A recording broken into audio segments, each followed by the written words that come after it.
Përshëndetje miq, sot jam në një podcast shumë të veçantë me Pastor Loren. Pastor Loren, welcome to our podcast. This is our second time. Yes, We I had was this here in podcast. June of last year and then back again now. So yeah, and we know each other for how long? Like 12 years. 12 years. Yes, A lot I of came years. to Albania the first time in the September of 2014. Yes. And together, how many years of ministry you have? When did you start at first? Very early? So I was a school teacher and I can sing and do music. So in the early 1990s, I started serving a church where I was leading the music. And in fact, it's interesting you ask me this because a couple of weeks ago, I reached my 30th anniversary of the very first sermon I ever Wow. preached. 30 And years. 3 yeah, decades. it was a really beautiful story because the person who was serving as the pastor at the church, he put his arm around me and he said, "You are going to preach for me."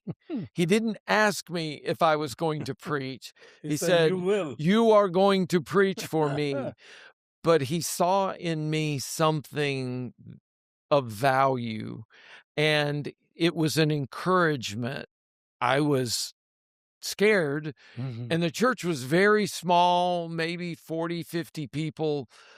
But I so loved preparing and teaching or learning myself what I was going to preach, that it was just exciting in the preparation. I didn't know what I was doing. It didn't matter because he had given me this opportunity. And I celebrated that just a couple of weeks ago. It was 30 years. Wow, wow. And my life is significantly different because I preached that first time. And what I learned from that is I didn't fully understand what would happen following my simple yes. Mhm. That's a But good. God had spent some weeks preparing my heart, tilling the soil of my heart, preparing me so that when he said to me, "You will preach for me," my only response was, "Yes, I will." I will. I had So, no idea what that would 30 be. years preaching Jesus, but let's go a little bit back. Yes. Who is Jesus to you? How has he impacted you, Yes. shaped your life, shaped your family, your values? So early on in my life, I was always in church, attending church, and every time the church was open, my family, we were there. And I eventually came to realize that um, just because I was going to church, I didn't have a relationship with Jesus. It was religion. Mm-hmm. And I was doing all the right things and making good choices. But Jesus was not my savior and he wasn't my Lord. Mm-hmm. He was, I think I saw it in a general sense, not in a specific to me. And I was a young man, married, had one child when the Spirit of God spoke to me in a way and said, "You see, your religion has saved you, and there's nothing that saves you in religion. You don't have a relationship with Jesus." And in that, I surrendered. And that's the word I like to use best, is surrender. We surrender ourselves to something greater than us, something smarter than us, something better than us. And when we surrender, we are saying, "I don't fully understand what all this means, but yes, I will.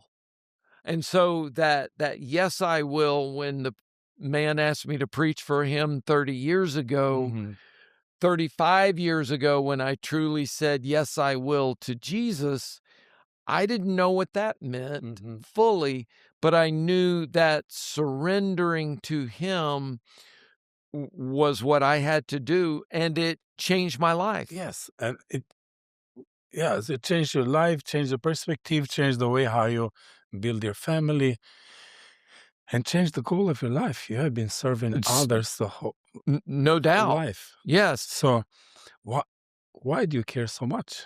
Investing all your life helping others. Yeah. I don't know. Sometimes I wonder that. God created me to be a relational person. You know, sometimes leaders are very direct. Go, do, be. And you try to have a conversation with them and they go, do, push. be. And God created me to more stop and focus on this kind of relationship. And there's nothing wrong with the go, do, be. That's just not how God wired me. And so my experience over the last 30 years as a pastor and then going into the missions and outreach world of our church has been about the people. You know, we've been friends for 12 years. Yes, so it's missions awesome. and outreach. So it looks like that's a big part of your life. When did you start doing missions first? First mission trip? So first mission trip was March of 2011. 2011. I was That's 15 years. I was almost 48 years old, had never been on a global mission trip. And so in less than 15 years, and 2 of those years were COVID. I didn't go anywhere from 2020, almost 3 years, 2020 till 2022. I have been, this is my 87th trip. So wow. I went from nothing to now I travel multiple times a year, and I lead out for our church what we do around the world. So I'm the person who leads that and connects our church to ministries that we're working with around the world. That's great. So you are here now in mission trips. What is next? Which is next country? My next country is Azerbaijan. Azerbaijan, yes, in Southern Asia. Yes, wow. It's the country between Russia and Iran. And we are connected with a church planting network there in Azerbaijan. And our church is looking just to see how we can help the church in Azerbaijan develop more leaders, because the church in countries like that it's very young and very small. Yeah. And I remember when we first started coming to Albania, what was it, like 0.2% of the population? 0.2, 0.3 was evangelical. Yeah. And what is it now? It's 0.6, but it has 3 times as much. Yeah. It's still small in relative numbers to other beliefs in Albania. But the number of evangelical Christians has tripled. Has tripled. That's the way we look at the opportunity in Azerbaijan. Is the mission and outreach only for big churches? Can small churches do something for outreach and missions? Absolutely. Yeah. I mean, maybe not at just the numbers of what a large church would do. Yeah. Our church sends 16 to 20 mission teams a year. A year. But what if there's a church that sends one every At 2 least, years? yeah. For me, it's about the relationship. It's about a church understanding that what we do when we partner with someone like you, a church planter like Altine, is you hear me ask you this all the time. What can we do that helps you go further with what you're doing? Not, hey, Altine, here's what I want to do. Small churches need to listen. Large churches need to listen. We learn more from listening than we do from making decisions on behalf of what we want to do as a church. Let's make it, Go ahead. let's make it a little practical. Okay. It's a small church that has, let's say, 40, 50 people. Yeah. Has little resources, few, resources. What would it's good for them to focus for. Yes. Because they cannot do everything.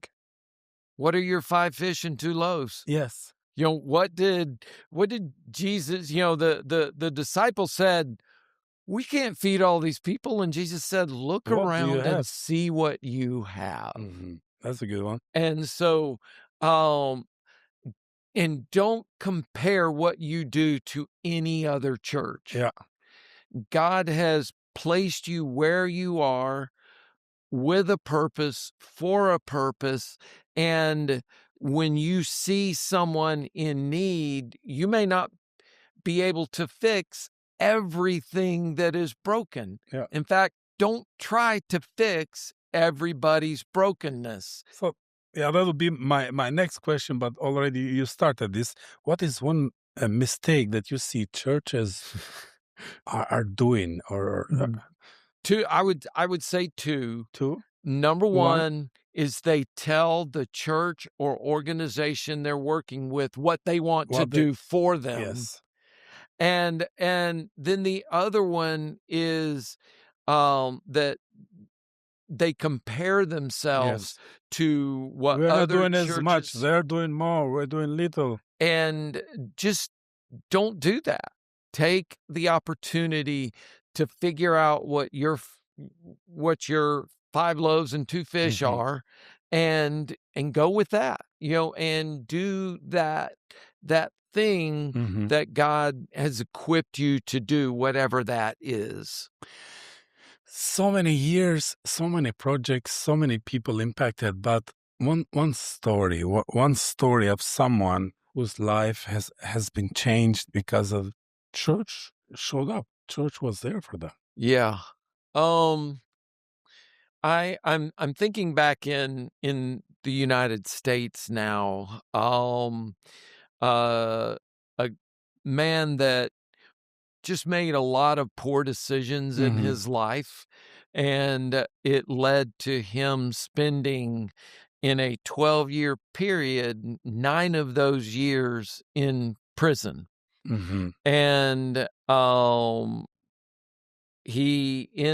he was in prison, was led to Christ, became a follower of Christ. And when he got out, he was looking for a place that he could be in community. And he came to our church, and he's 20-something years younger than me. And God just kind of connected us, and he would call me old man. I would call him young punk. And I think what that teaches me is relationship matters. In prison, it mattered for him to hear the gospel, but it mattered for him when he got out to be connected in the life of the church.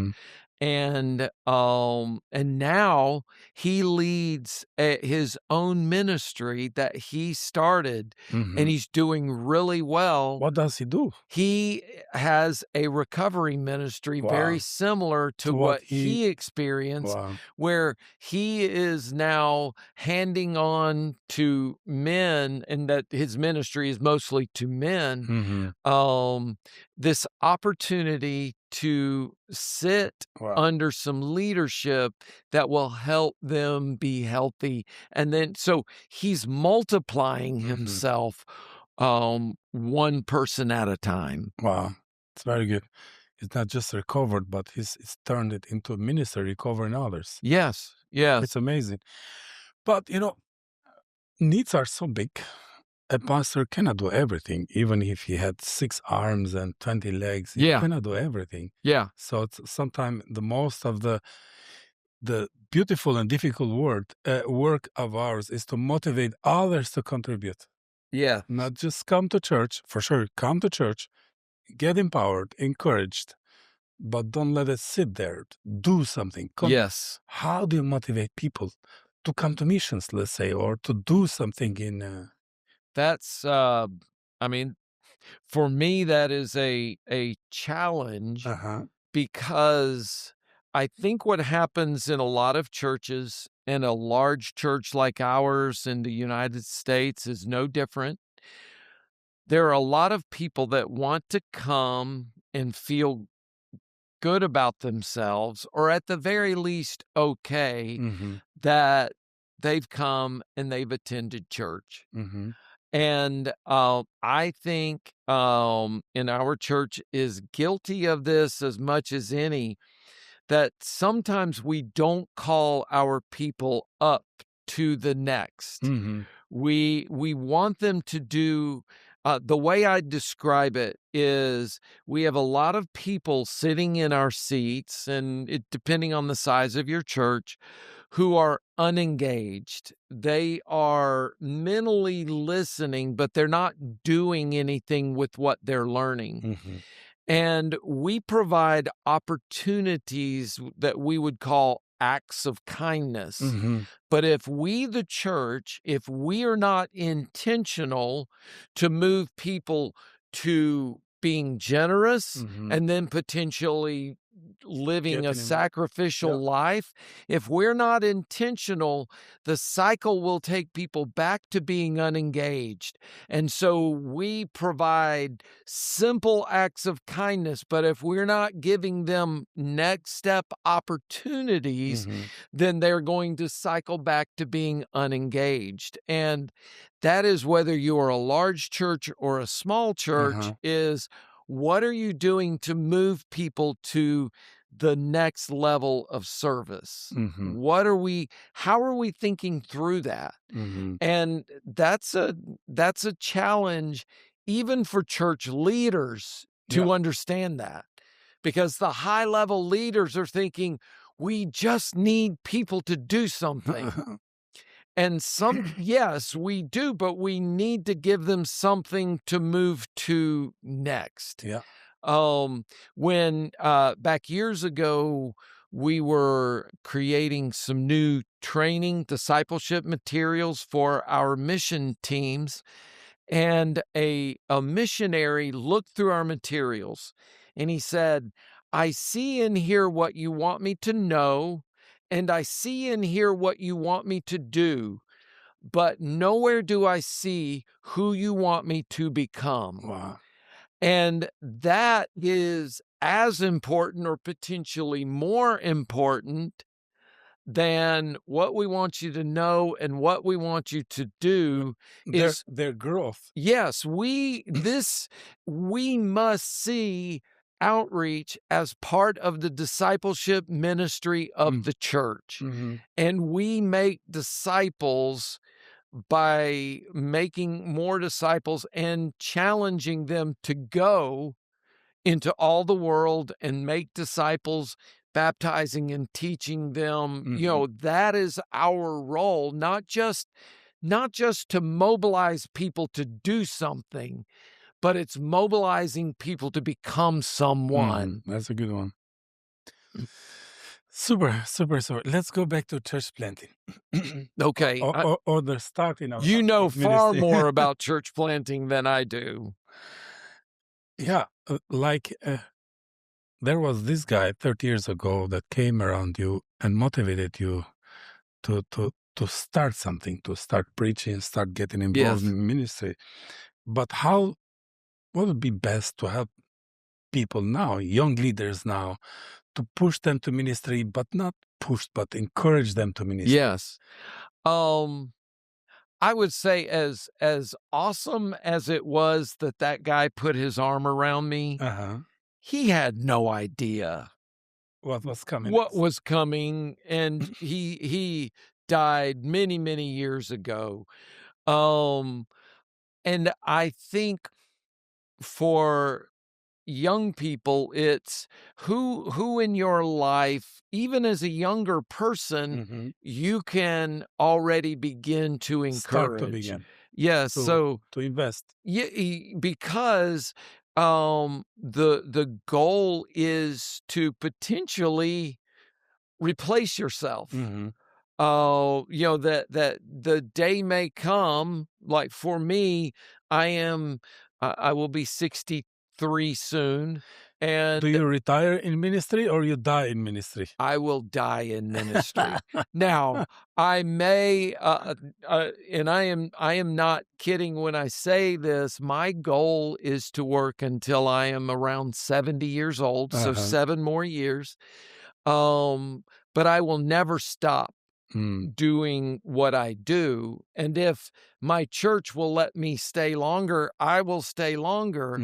But I know there are some young people that I think you will even jump in. Be interviewing eventually, that they need to be raised up to those leadership opportunities. God did not empower and equip me to do what I do and to teach me what I've learned for me to hold on to it and not share it with the next generation. And so regardless, I wish I had learned this as a younger person. It was in my 50s when I began to think about, what is my legacy? What will I do for the rest of my life? What will people remember me for? I didn't start thinking about that till I was in my 50s. I wish I had started in my 30s to think, who is the person 10 years younger than me that I can just invest in their life, and we become great workers for the kingdom together. Yeah. Super. What is, in this growth process, what is one habit every leader, pastor, they should do every week? Because, growth doesn't happen accidentally. You invest. No. You're committed to it. I have learned this. I would love to say that I started this many, many years ago. And I would be lying if I said I started this many, many years ago. In 2019, I had tried to journal and write my interactions with God, and I would do it for a couple of days and then stop. I would do it for a couple of days and then stop. And then I would skip for many, many, many months or years. And in 2019, I began to focus more on doing Bible study and writing what I was learning. So journal. I would journal, going verse by verse through a book of the Bible. Wow. Well, before I knew it, I have been through so many books of the Bible now, verse by verse, and I write down what God is teaching me.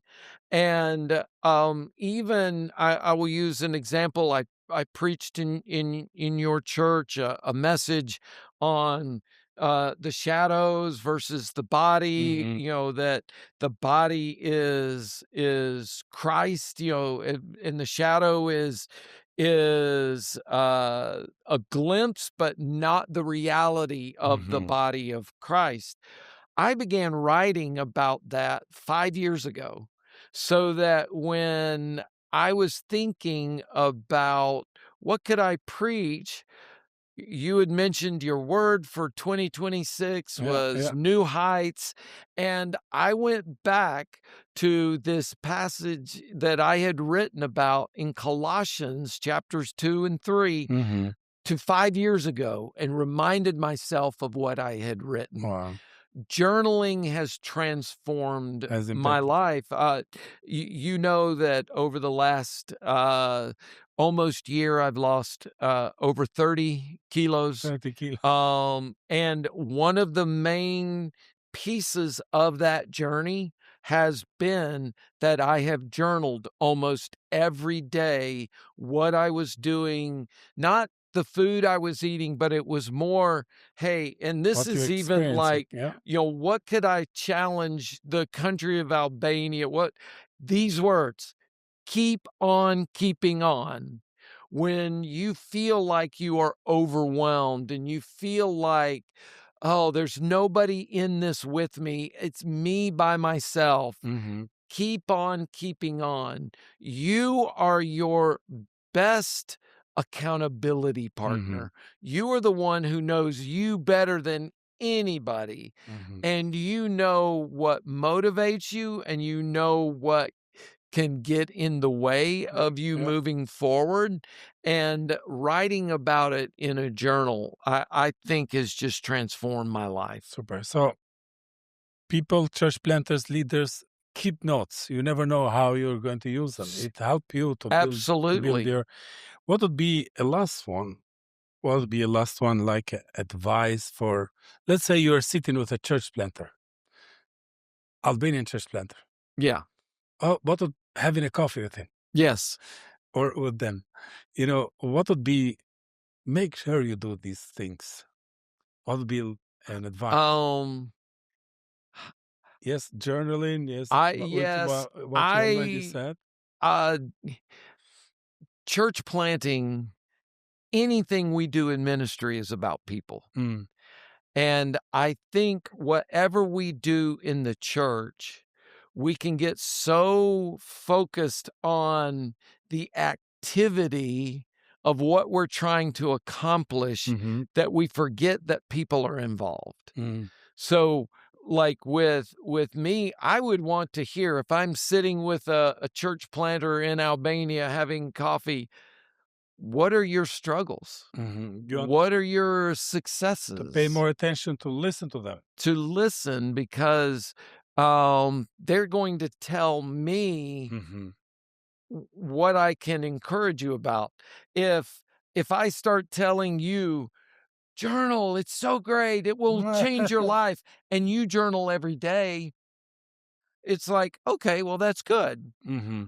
But if you say, I really struggle with my daily time with Jesus, and I can say, what changed my life in that was actually writing it down in, in a journal book, or for me now, I write it on my iPad. However, you find what works for you. Yeah. And I think one of the, I told you I've lost over 30 kilos, and people say, how? And I'm like, okay, I will share with you my testimony, but what I'm sharing with you is not a template for you to take what I have done and you put it on your life, and now this will happen for you. Yeah. It's my testimony of what God did for me. And I think with church planters, they tend to look at the other guy who has a little bit larger church or a little bit wealthier people in his church, and they wish for something they probably will never have. And my encouragement would be, man, God has put who he wants to work with you right there in front of you. And that would be my encouragement, is to stick with the people God has given you. Yeah. And it fits with the big commandment. Love God, love people. Yes. God and people. Yep. Yes. and just do that over and over again. We love God by loving people, and we love people when we love God. Yes, so it's a cycle. It's not a order of we start with love God, then we love people. Yes, we love God, but when we love God, we love people, then we love God and we love people. So it's more of a cycle than it is a line that we're doing. Thank you so much. One last thing. Yes. And then we close. Night to Shine. You guys are here and you're going to help us, our church, to host 10th Night to Shine. Yes.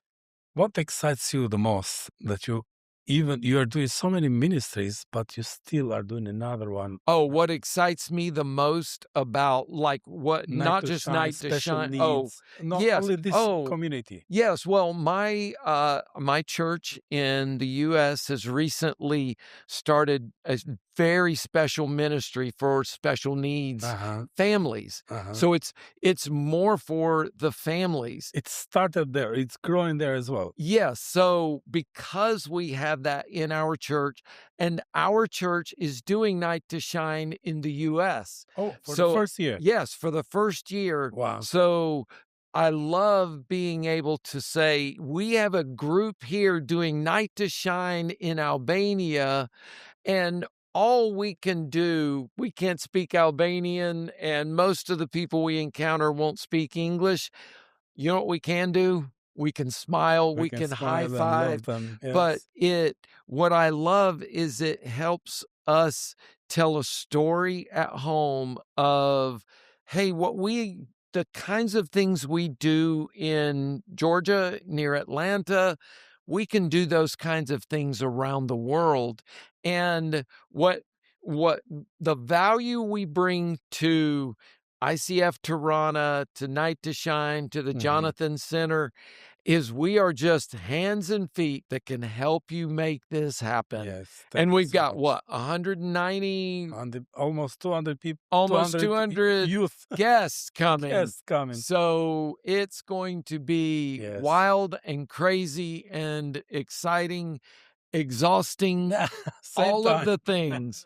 But it will be phenomenal. Super. Yeah. Thank you so much. Thank you. So every time you come in Albania, we want to pick a little piece of wisdom from you and learn from you. Yeah. And I hope it is encouraging to you as well. Yeah. So enjoy your days in Albania. Thank you. You leave Sunday. We leave on Sunday, and then I will be back sometime. Yes. I just don't know when. God bless you, man. Yeah. See you soon.